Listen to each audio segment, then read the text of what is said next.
पानी, पानी, कोई पानी पिला दो, मेरा गला सूख रहा है। पानी, पानी। रानी 5 साल की एक बच्ची है और वो प्यास के कारण तड़प रही है। इतने में एक सूट बूट पहना आदमी वहाँ आया। क्या बात है बच्ची, तू इस तरह यहाँ पड़ी हुई क्यों है? पानी पीना है, प्यास लगी है। पानी पीना है? अरे यहाँ पास ही में तो कुआं है, चल तुझे ले चलता हूँ। वो आदमी रानी को उठाकर कुएं के पास ले जाता है और कुएं से पानी उठाकर रानी को पिलाता है। पानी पीकर रानी की जान में जान आती है। आपका बहुत बहुत धन्यवाद जी, आपने दया करके मुझे पानी पिलाया। कोई बात नहीं। वैसे तेरा नाम क्या है और तू रहती कहाँ है? मेरा नाम रानी है, मैं बेलापुर की बस्ती में रहती हूँ। बेलापुर? वहाँ तो नीच जात के लोग रहते हैं। तूने मुझे पहले क्यों नहीं बताया कि तू नीच जात की है? तूने इस कुएं से पानी पीकर इस कुएं को गंदा कर दिया है। छी छी छी छी छी, गरीब भिखारी कहीं की। ये बोलकर उस आदमी ने रानी को एक थप्पड़ मारा। रानी रोने लगी।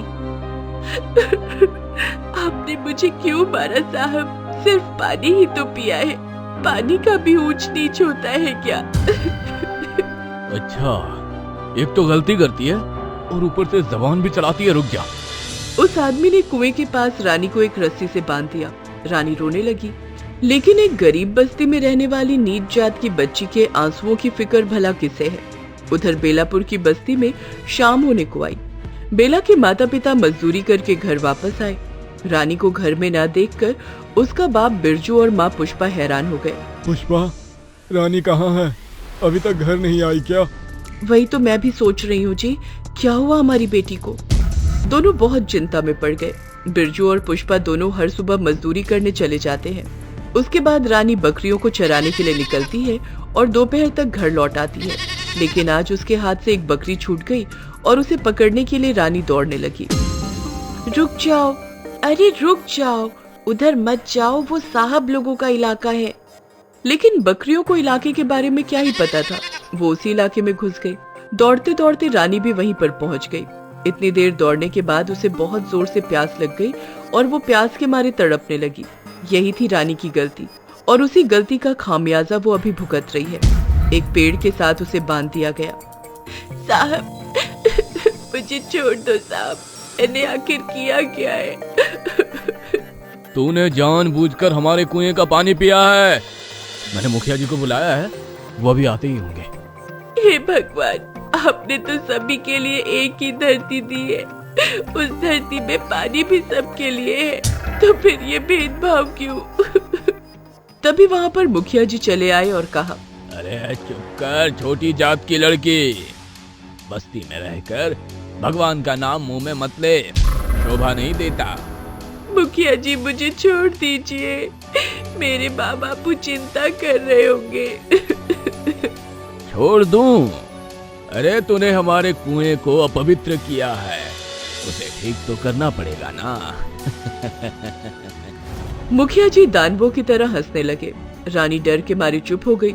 उधर बिरजू और पुष्पा बहुत परेशान हो गए। दोनों ने पूरा गांव छान मारा लेकिन रानी नहीं मिली।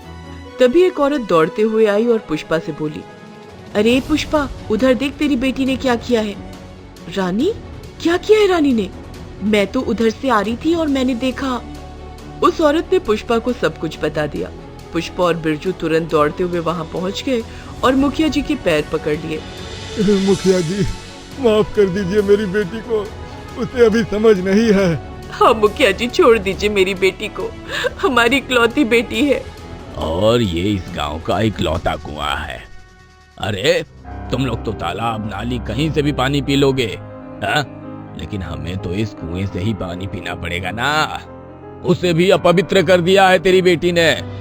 कल सुबह यहाँ पूजा किया जाएगा और तेरी बेटी का बलि चढ़ाया जाएगा, तब जाकर कुआं शुद्ध होगा। ये सुनकर बिरजू, पुष्पा और रानी के हाथ पैर ठंडे हो गए। वो लोग बहुत रोने लगे।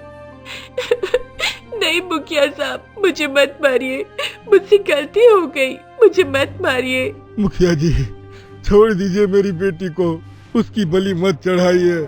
लेकिन मुखिया ने किसी की बात नहीं सुनी। अमीर लोग गरीबों की बात कहाँ सुनते हैं, वो तो बस गरीबों पर अपना हुक्म जमाना चाहते हैं।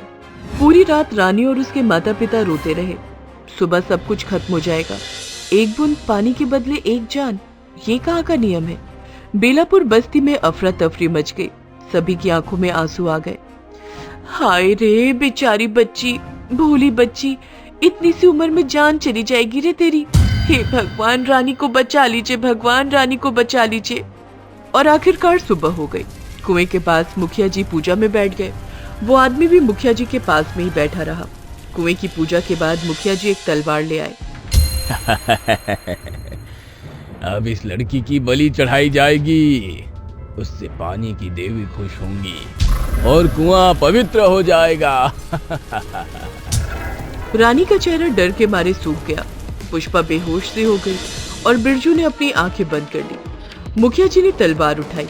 वो तलवार चलाने वाले ही थे, लेकिन तभी तलवार उनके हाथ से गायब हो गई। अरे ये क्या हुआ?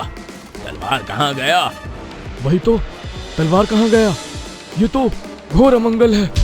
तभी कुएं के अंदर कुछ हलचल होने लगी और कुएं से पानी की देवी निकल कर आई। मूर्ख, दुष्ट, बदमाश मुखिया, मेरा नाम लेकर तू एक बेगुनाह बच्ची की जान ले रहा था। सुन रे दुष्ट मुखिया, पानी सबके लिए समान है। पानी पर सभी का समान अधिकार है। यहाँ ऊंच नीच बोलकर कुछ भी नहीं है। पानी की देवी ने गुस्से से मुखिया और उस आदमी दोनों को भस्म कर दिया और उनकी जगह पर 2 नए कुएं बना दिए। आज से ये तीनों कुएं इस नन्ही सी रानी के हैं। तथास्तु। पानी की देवी गायब हो गई। जय पानी देवी की जय, जय देवी माँ की जय। रानी को नई जिंदगी मिल गई। गरीबों को पानी का अधिकार मिल गया। इसके बाद से गरीबों पर किसी ने अत्याचार नहीं किया। रानी की वजह से सभी की जिंदगी बदल गई।